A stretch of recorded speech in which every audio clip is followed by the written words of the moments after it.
Okay student, good morning. तो बच्चों, last lecture में हमने हमारा जो टॉपिक चल रहा था वो था सर्च फॉर जेनेटिक मटेरियल। हम ये सर्च कर रहे थे कि जेनेटिक मटेरियल कौन है। उसके लिए हम एक्सपेरिमेंटल स्टडी कर रहे थे। तो उस एक्सपेरिमेंट स्टडी में हमने एक एक्सपेरिमेंट पढ़ा था, ट्रांसफॉर्मिंग एक्सपेरिमेंट, जो कि फ्रेडरिक ग्रिफिथ ने दिया था 1928 में। राइट, आपने स्टडी भी कर लिया होगा। लेकिन उस एक्सपेरिमेंट की एक बहुत बड़ी कमी थी कि वो बायोकेमिकल एविडेंस नहीं दे पाए उस चीज का। राइट, तो उसके बाद आज का जो सेकंड एक्सपेरिमेंट होगा हमारा वो है biochemical study of transforming experiment. यानी ट्रांसफॉर्मिंग एक्सपेरिमेंट किसका था? ग्रिफिथ का। उसकी आज हम बायोकेमिकल स्टडी करेंगे, उसका हम बायोकेमिकल एविडेंस देंगे। तो ये जो एक्सपेरिमेंट किया था वो किया था ऑसवाल्ड एवेरी, कॉलिन मैकलियोड और Maclyn McCarty, 1933 to 1944। Direct year याद रखना आप, 1944। तो this experiment done by Avery, MacLeod and McCarty. Is that clear? अब इन्होंने क्या किया बच्चों, ये जो साइंटिस्ट है इन्होंने क्या किया, आरएनए, प्योर आरएनए, प्रोटीन और डीएनए, इनको एक्सट्रैक्ट कर लिया, यानी इनका एक्सट्रैक्शन कर लिया, इनको आइसोलेट कर लिया। किसको? आरएनए को, प्रोटीन को और डीएनए क्या कर लिया? एक्सट्रैक्ट कर लिया। अब इन्होंने 3 एंजाइम भी लिए। वो 3 एंजाइम इन्होंने क्या लिए? एक लिया आरएनएज, एक लिया प्रोटीएज और एक लिया डीएनएज। करेक्ट? अब देखो बच्चों कि ये जो तीनों एंजाइम हैं इनका क्या रोल होता है। आरएनएज क्या करता है? आरएनए को लाइसिस कर देता है। किसको लाइसिस कर देता है? आरएनए। तो जब इन्होंने क्या एक्सट्रैक्ट किया, पहले ये बताओ, इन्होंने एक्सट्रैक्ट क्या किया? इन्होंने एक्सट्रैक्ट किया आरएनए, प्रोटीन और डीएनए। अब इन्होंने इस पर आरएनएज की रिएक्शन करवाई। तो आरएनएज किसको लाइसिस कर देता है? आरएनए को। करेक्ट? लेकिन आरएनए के डैमेज होने के बाद भी हेरिडिटी पर कोई इफेक्ट नहीं पड़ा। हेरिडिटी एज यूजुअल हो रही थी। समझ आया? मतलब आरएनएज किसको लाइसिस कर देता है? आरएनए को। यानी आरएनए डैमेज हो गया। आरएनए डैमेज होने के बाद भी हेरिडिटी हो रही थी, यानी हेरिडिटी पर कोई फर्क नहीं पड़ा। इसका मतलब जेनेटिक मटेरियल आरएनए तो यहां पर नहीं है, क्योंकि आरएनए तो हेरिडिटी को प्रभावित ही नहीं कर पा रहा। दूसरी बात, फिर इन्होंने क्या यूज किया? प्रोटीएज।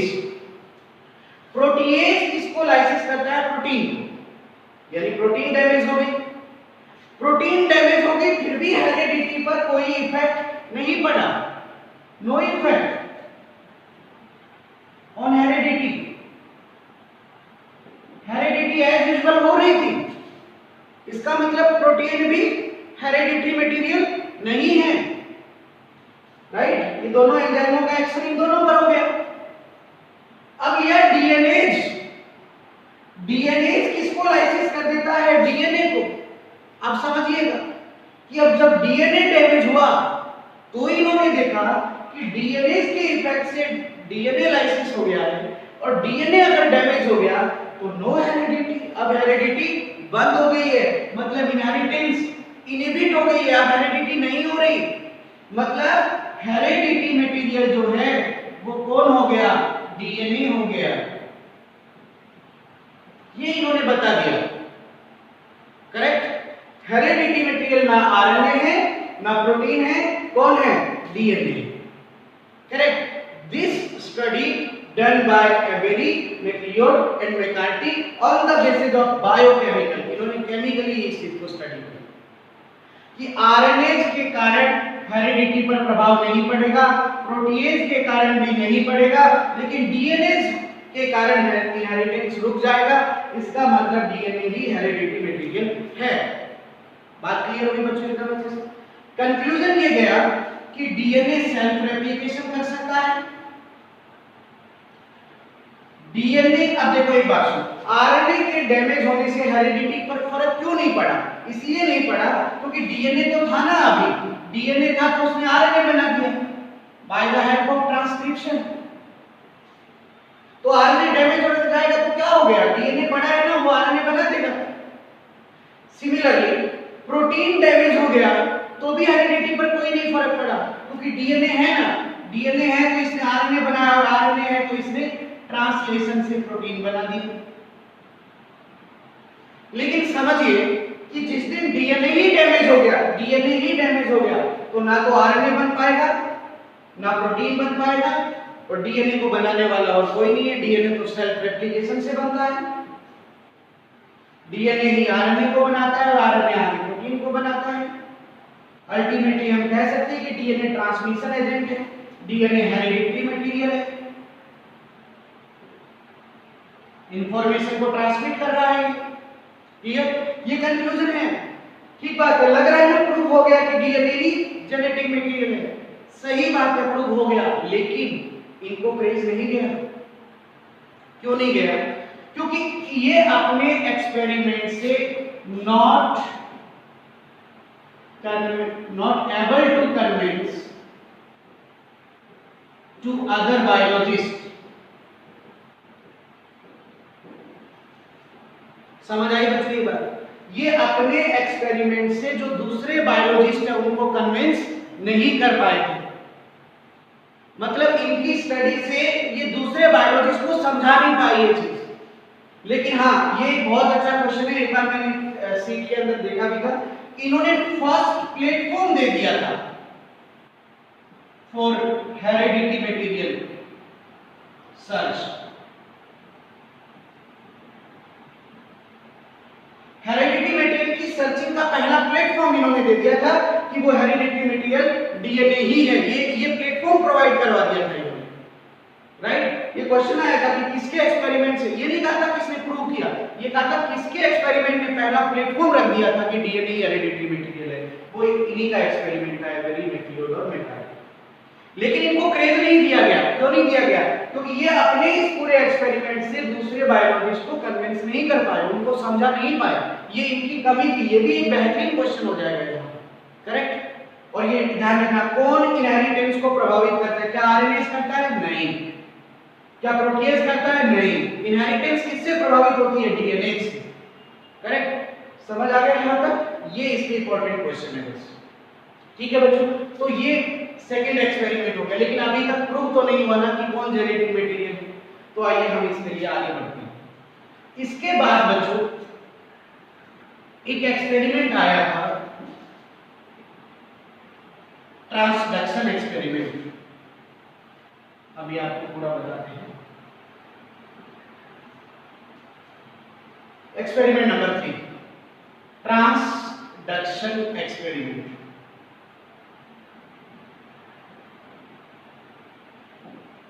या इसे कहते हैं bacteriophage infection experiment. Bacteriophage infection experiment.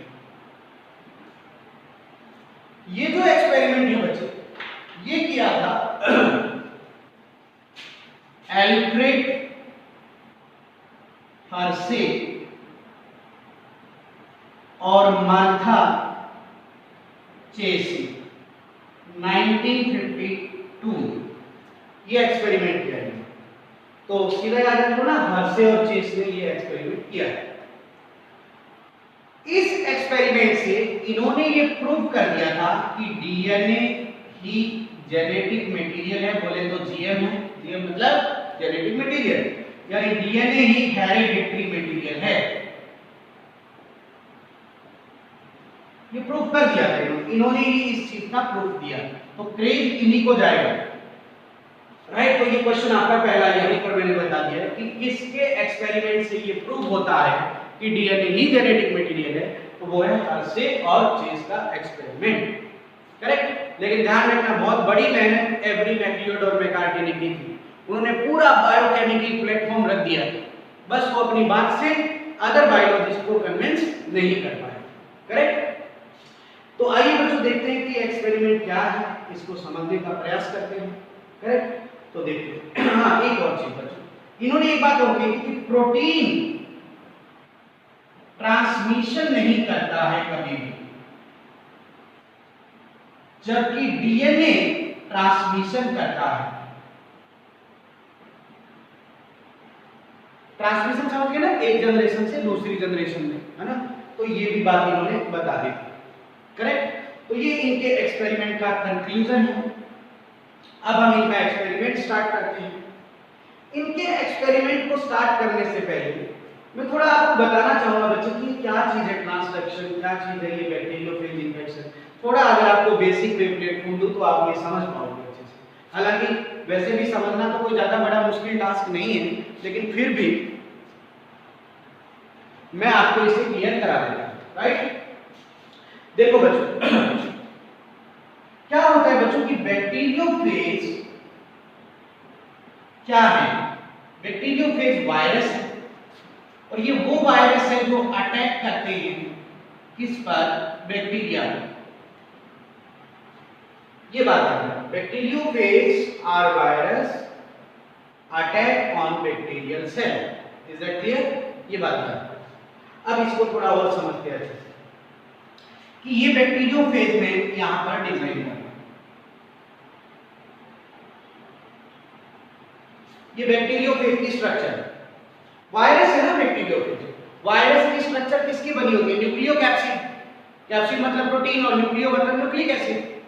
तो इस वायरस के अंदर जो आपकी बाहर की पूरी बॉडी होती है, ये सारी ये कैप्सिड यानी प्रोटीन की बनी होती है, और यहां पर इसके ये डीएनए या आरएनए जो भी यहां पर डीएनए है, तो ये जेनेटिक मटेरियल है। बात समझ आती है?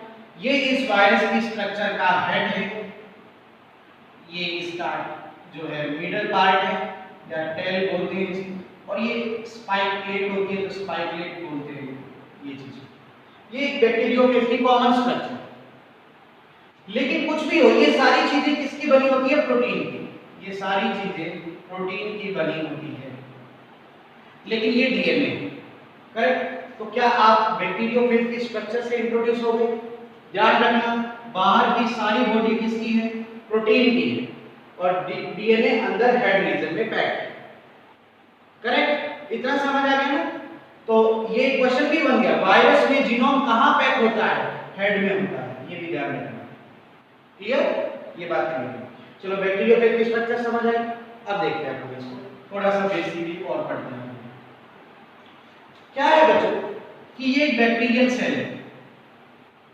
किसकी सेल है? Bacteria, right? और ये बैक्टीरियोफेज है।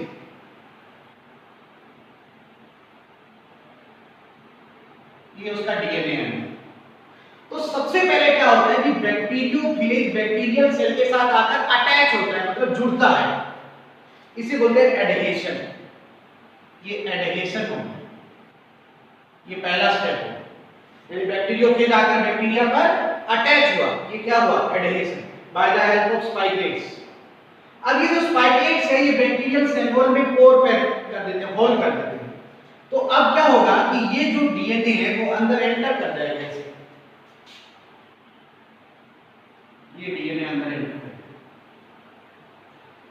ये सेकंड स्टेप होगा। इस स्टेप को बोलेंगे हम इन्फेक्शन। इन्फेक्शन, तो इन्फेक्शन का क्या मतलब हुआ? एडेशन का मतलब क्या था? बैक्टीरियोफेज का अटैच होना। और इन्फेक्शन का क्या मतलब है कि बैक्टीरियोफेज का जीनोम बैक्टीरिया में एंटर करना। यानी क्या मतलब हुआ इसका? बैक्टीरियोफेज का जीनोम एंटर कर रहा है इसमें बैक्टीरियल सेल में, दैट इज इन्फेक्शन। अब आप ही समझदार हो बच्चे, क्या प्रोटीन इन्फेक्शन करता है? नहीं। कौन करता है? डीएनए करता है। तो ट्रांसमिशन कौन करेगा? डीएनए करेगा। प्रोटीन तो ट्रांसमिशन करेगा नहीं। समझ गए ये बात? फिर भी चलो आगे देखो। ये है बच्चों बैक्टीरिया का डीएनए। ये बैक्टीरियल डीएनए, बैक्टीरिया का डीएनए, करेक्ट? अभी तक दो स्टेप समझ आए। पहले क्या हुआ? एडहेशन, फिर क्या हुआ? इन्फेक्शन, यानी वो अंदर आया, राइट। अब देखते हैं आगे क्या होता है। अब क्या होता है बच्चों कि ये वाला जो बैक्टीरियोफेज का डीएनए है ये अब इसके साथ आकर जुड़ता है, यानी अब ये तीसरा स्टेप होता है इंटीग्रेशन। क्या होता है? इंटीग्रेशन, यानी अब ये इसके साथ आकर अटैच हो जाएगा, इसके साथ दोनों जीनोम आपस में अटैच हो गए और ये प्रोफाग स्टेज बोलते हैं इसे, प्रोफाग स्टेज। प्रोफाग का मतलब जब बोथ जीनोम इंटीग्रेटेड होते हैं, आपस में जुड़े हुए हैं और दोनों की ही ग्रोथ हो रही होती है, दोनों की ग्रोथ हो रही होती है। बैक्टीरियोफेज का डीएनए भी ग्रोथ कर रहा होता है और बैक्टीरिया का डीएनए भी ग्रोथ कर रहा होता है, साथ साथ मिलकर ग्रोथ कर रहे हैं। अच्छी बात है, बड़ा अच्छा स्नेह है, कोई दिक्कत नहीं है। ये प्रोफाग स्टेज ध्यान रखें, जब दोनों का जीनोम इंटीग्रेटेड है और दोनों ही ग्रोथ कर रहे हैं, किसी को किसी से कोई दिक्कत नहीं हो रही है। ये इंटीग्रेशन समझ आया? स्टेप ना बोलिएगा, पहले एडहेशन, फिर इन्फेक्शन और फिर इंटीग्रेशन, करेक्ट। इसके बाद क्या होगा देखिए, अब कुछ होने वाला है, देखते हैं क्या होने वाला है। ये बैक्टीरिया की सेल है, राइट। ओह शिट, ये क्या कर दिया, साथ थे लेकिन ये तो हो गया धोखा। क्या हो गया? धोखा। देखिए क्या हो गया ये, अब हुआ डिसइंटीग्रेशन। Step number 4 disintegration. साथ साथ रहे लेकिन बैक्टीरियोफेज का जो डीएनए था वो बैक्टीरिया के डीएनए से अलग हो गया। क्या हो गया? अलग हो गया। लेकिन अलग होता मुझे कोई परेशानी नहीं थी, लेकिन जब वो अलग हुआ तो वो साथ में बैक्टीरिया का डीएनए भी ले गया।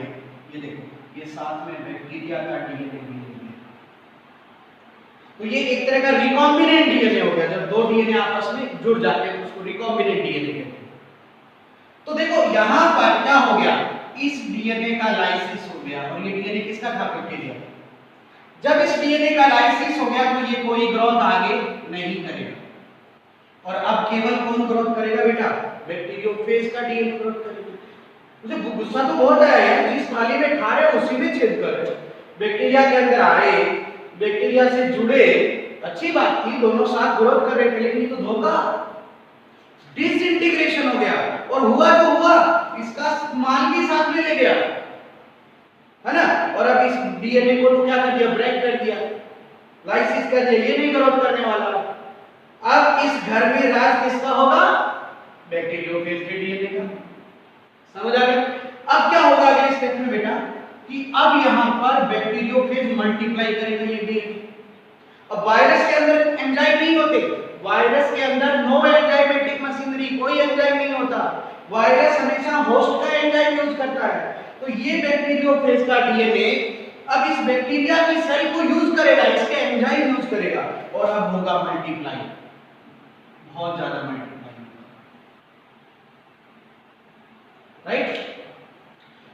ये डीएनए अंदर कॉपी बना रहा है, ठीक है। और जब डीएनए अपनी कॉपी बना रहा है मतलब रेप्लिकेशन, फिर ये ट्रांसलेशन करेगा, ट्रांसक्रिप्शन करेगा और ये नया बैक्टीरियोफेज अंदर डेवलप करेगा।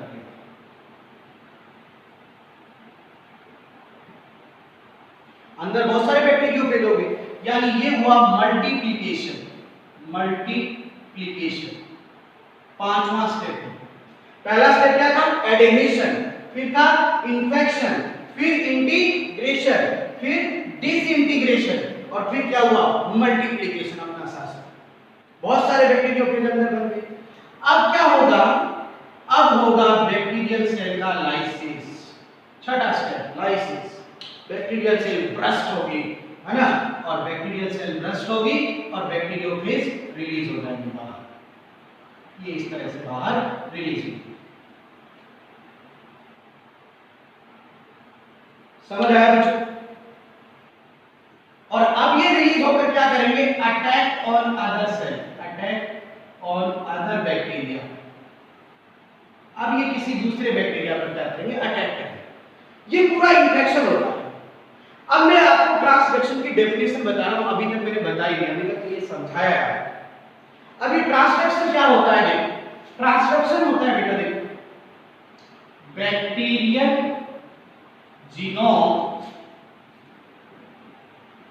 Transfer from one cell to other cell by help of bacteriophage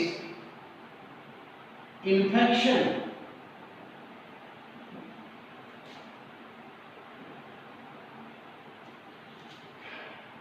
इतनी आसान लगेगी डेफिनेशन जब मैं समझाऊंगा तब। देखना बेटा, ये बैक्टीरिया है, उस समय के लिए बुरा मत सोचिए कि सेल फट गई वगैरह वगैरह, मत सोचिए इसे। यह बैक्टीरिया है, इसको अपना डीएनए ट्रांसफर करना है किसी दूसरी सेल में। अच्छा ही सोचिए ना, इस बैक्टीरिया को अपना डीएनए ट्रांसफर करना है दूसरी सेल में। कैसे कर रहा है? बैक्टीरियल सेल का डीएनए ट्रांसफर होगा एक सेल से किसी दूसरी सेल में, ये दूसरी सेल है, right, by help of bacteriophage. ये देखो, ये बैक्टीरियोफेज, ये बैक्टीरियोफेज इसका डीएनए ले जा रहा है कि नहीं ले जा रहा? देखो, ये देखो, ये डीएनए ले जा रहा है ना, और ये डीएनए ले जा के ये यहां पर इसमें डाल देगा।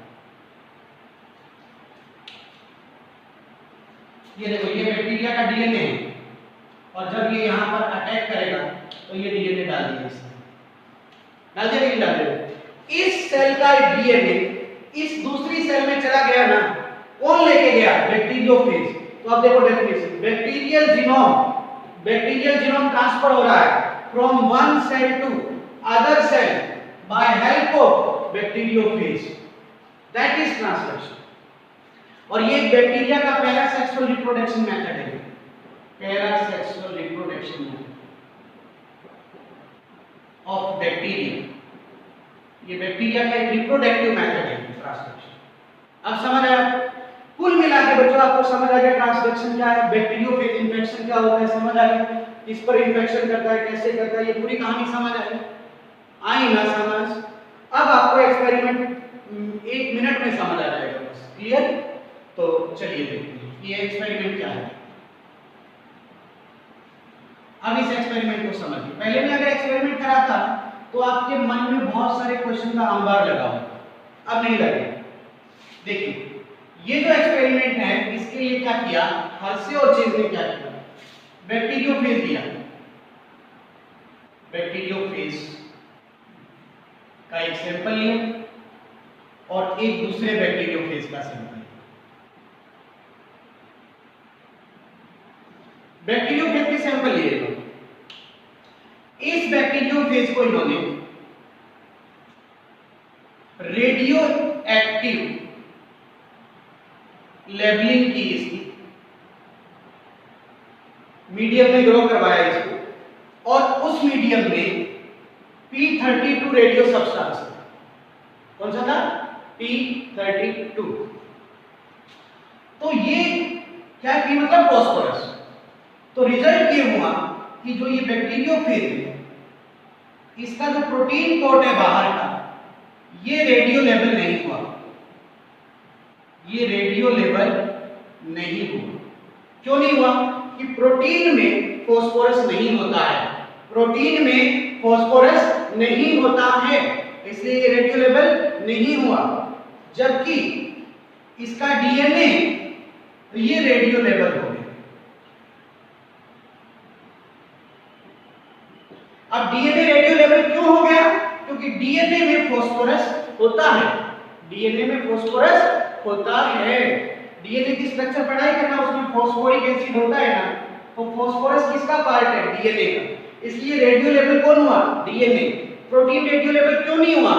क्योंकि उस प्रोटीन में फॉस्फोरस उसका पार्ट नहीं है, यानी इसका फॉस्फोरस नो पार्ट, इसका पार्ट नहीं है, ये समझिए, राइट? या सीधा लेकिन है, इसमें फॉस्फोरस एब्सेंट होती है, ठीक बात। अब इन्होंने जो दूसरा सैंपल था उस दूसरे बैक्टीरियोफेज को इन्होंने ग्रोथ करवाया, इसकी ग्रोथ करवाई S35 में, और पहले वाले की ग्रोथ कहां करवाई थी? P32 में, यानी इसको भी रेडियो लेवल किया, और इस बार मीडियम क्या था? S35। क्या था? S35।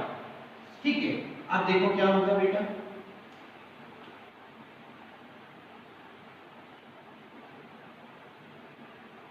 बच्चों इतना तो जानते हो सल्फर किसका पार्ट होता है? प्रोटीन का। तो इस बार प्रोटीन रेडियो लेबल हो गई। क्यों हो गई? क्योंकि इसमें सल्फर प्रेजेंट है, लेकिन डीएनए रेडियो लेबल नहीं हुआ। No radio label. क्यों नहीं हुआ?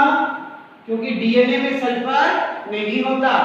यानी अब कंक्लूजन देखो, एक ऐसा बैक्टीरियोफेज ले लिया जिसका डीएनए रेडियो लेबल है, और एक ऐसा बैक्टीरियोफेज ले लिया जिसका प्रोटीन रेडियो लेबल है। बात समझ आ गई? पक्का पक्का बोलो समझ आई? प्रोटीन रेडियो लेबल किससे हुआ? S35 से। डीएनए रेडियो लेबल किससे हुआ? P32 से। पक्का पक्का? ये दोनों सिंपल। क्लियर? आगे देखते हैं क्या होता है।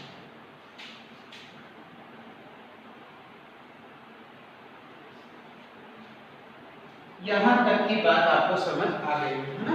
आप देखिए, अब वही बात, इन्होंने एक बैक्टीरिया सेल लिया, एक और बैक्टीरिया लिया, ठीक है। इसमें फर्स्ट सैंपल वाला अटैक करवाएगा और ये सेकंड सैंपल है, राइट? तो इसमें फर्स्ट बैक्टीरियोफेज का अटैक करवा दिया और इसमें सेकंड बैक्टीरियोफेज का अटैक करवा।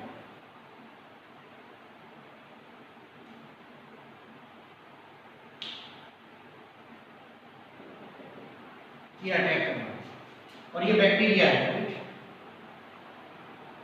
बैक्टीरिया के सेल और ये बैक्टीरिया का जीनोम है। अटैक करा दिया, राइट? समझ आ गया? यानी ये पहला स्टेप हुआ, इसका नाम है इन्फेक्शन।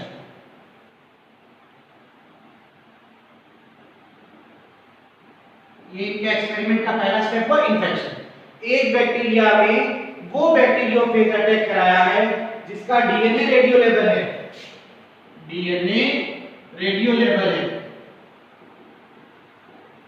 और दूसरे बैक्टीरिया में उस बैक्टीरियोफेज का अटैक करवाया जिसका प्रोटीन रेडियो लेवल है। बात समझ आ गई? बात दोनों अटैक हो गए, यानी पहला स्टेप हुआ इन्फेक्शन।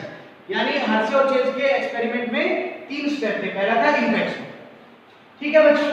अब आपको पता है कि इन्फेक्शन कराएंगे तो इसका अंदर डीएनए जाएगा, है ना? ये अंदर एंटर कर जाएगा और इसका भी डीएनए अंदर एंटर कर जाएगा, ठीक है? ये इन्फेक्शन हो गया। इन्फेक्शन का मतलब क्या था? जीनोम का एंटर होना, राइट?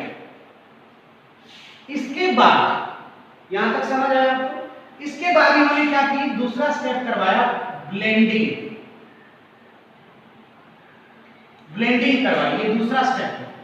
ब्लेंडिंग मतलब इनको सेग्रीगेट कर दिया, अलग अलग कर दिया। ये अभी सेल जुड़ी हुई ना, पहले क्या होता है? एडेहेशन, फिर क्या होता है? इन्फेक्शन। याद है? एडेहेशन मतलब जुड़ा हुआ है, यानी ये बैक्टीरियोफेज से जुड़ा हुआ है, ये बैक्टीरियोफेज से जुड़ा हुआ है। अब हमें दोनों को अलग अलग कर दिया, यानी ब्लेंडिंग। तो ब्लेंडिंग करवा दी बच्चों। ये बैक्टीरिया है, ठीक है? ये डीएनए, ठीक है? और ये बैक्टीरिया का डीएनए हो गया, ठीक है बच्चों? इसमें रेडियो लेवल डीएनए ध्यान रखिएगा और इसमें रेडियो लेवल डीएनए नहीं है, राइट? ओके, ये देखो, ये ब्लेंडिंग हो गई। ब्लेंडिंग का मतलब ये अलग अलग हो गया,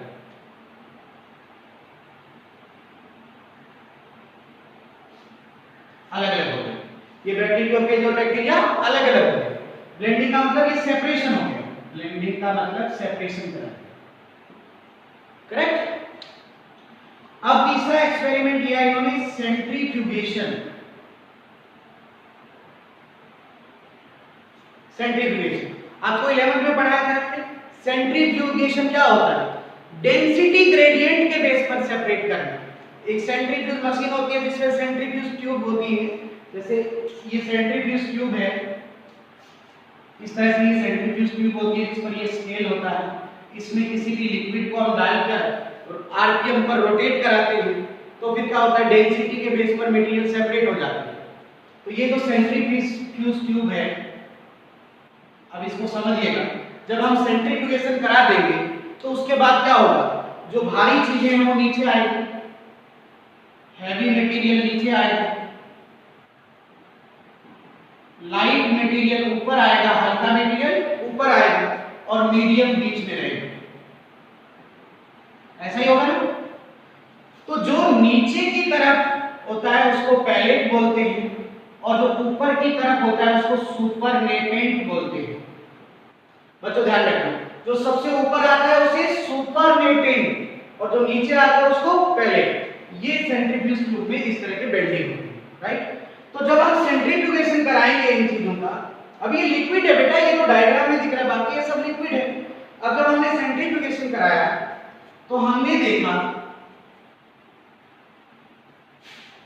कि इसमें भारी कौन होगी, सेल होगी। डीएनए का वेट ज्यादा होता है एज कंपेयर प्रोटीन, ध्यान रखना, डीएनए का वेट ज्यादा है, फिर आरएनए का वेट कम किसका है, प्रोटीन का। सबसे ज्यादा वेट किसका है, डीएनए। अब ये बताइए डीएनए वाली सेल है ये नीचे आएगी या ये बैक्टीरियोफेज, ये केवल प्रोटीन ही तो है, ये प्रोटीन ही तो बचा है बाहर, ये भी क्या है, प्रोटीन। तो प्रोटीन हल्का है तो प्रोटीन ऊपर आएगा, यानी जो सुपरनेटेंट है उसमें क्या है, बैक्टीरियोफेज है। तो क्या ये रेडियो लेवल है, क्या ये प्रोटीन रेडियो लेवल था, नहीं, रेडियो लेवल कौन था, डीएनए। तो इसमें सुपरनेटेंट में क्या मिला, नो रेडियो लेवल, कोई रेडियो लेवल इसमें नहीं मिला। जबकि जो पैलेट है यानी नीचे है उसमें डीएनए मिला, वो क्या था, रेडियो लेवल था, राइट। यानी ये सेल नीचे रेडियो लेवल वाली। इसके सुपरनेटेंट में क्या मिला, इसका जो सुपरनेटेंट था इसमें क्या मिला, इसमें रेडियो लेवल प्रोटीन मिली। क्योंकि ऊपर ये है और ये ऊपर क्या था, प्रोटीन थी जो क्या थी, रेडियो लेवल। लेकिन नीचे क्या डीएनए रेडियो लेवल था, क्या डीएनए रेडियो लेवल था, नहीं। तो नीचे पैलेट में क्या मिला, क्या मिला नीचे पैलेट में, नो रेडियो लेवल, कोई रेडियो लेवल सेल नहीं मिली, करेक्ट। तो इस एक्सपेरिमेंट से ये क्लियर हुआ कि डीएनए अगर रेडियो लेवल था तो वो सेल में मिला, यानी ट्रांसमिशन डीएनए ने किया ना कि प्रोटीन ने। यानी प्रोटीन कभी भी आगे हेरिडिटरी नहीं हो सकती, हेरिडिटरी कौन हो सकता है, डीएनए। यानी अगर इस सेल से नए बैक्टीरियोफेज बनेंगे तो उनमें भी कौन जाएगा, डीएनए ही जाएगा, प्रोटीन नहीं जाएगा, क्योंकि प्रोटीन तो बाहर ही रह गई है। बात समझ आई एकदम अच्छे से। तो ये पूरा इनका एक्सपेरिमेंट था और इनके एक्सपेरिमेंट से ये कंक्लूजन हो गया कि डीएनए ही ट्रांसमिट होता है, डीएनए ही ट्रांसमिट होता है, प्रोटीन ट्रांसमिट नहीं होता, जो इनको रेडियो लेवल से इन्होंने क्लियर भी करा दिया। तो इस तरह से क्वेश्चन आ जाएंगे बेटा प्रत्येक स्टेप के, इसलिए ये डायग्राम आपकी टेक्स्ट बुक में भी है, इसको समझना है और ध्यान से आपको इसे पढ़ना है, ठीक है ना। तो फाइनली बच्चों हमारे 3 एक्सपेरिमेंट से ये क्लियर हो गया कि डीएनए ही जेनेटिक मटेरियल है। आज हमारी सर्च पूरी हो गई है, अब हम कह सकते हैं कि डीएनए ही जेनेटिक मटेरियल है। इसे पढ़ लीजिएगा, नोट्स में सेंड कर दूंगा, असाइनमेंट भी हम सॉल्व कर लेंगे, है ना। और कोई प्रॉब्लम हो तो आप डिस्कस कर लेना। Thank you very much.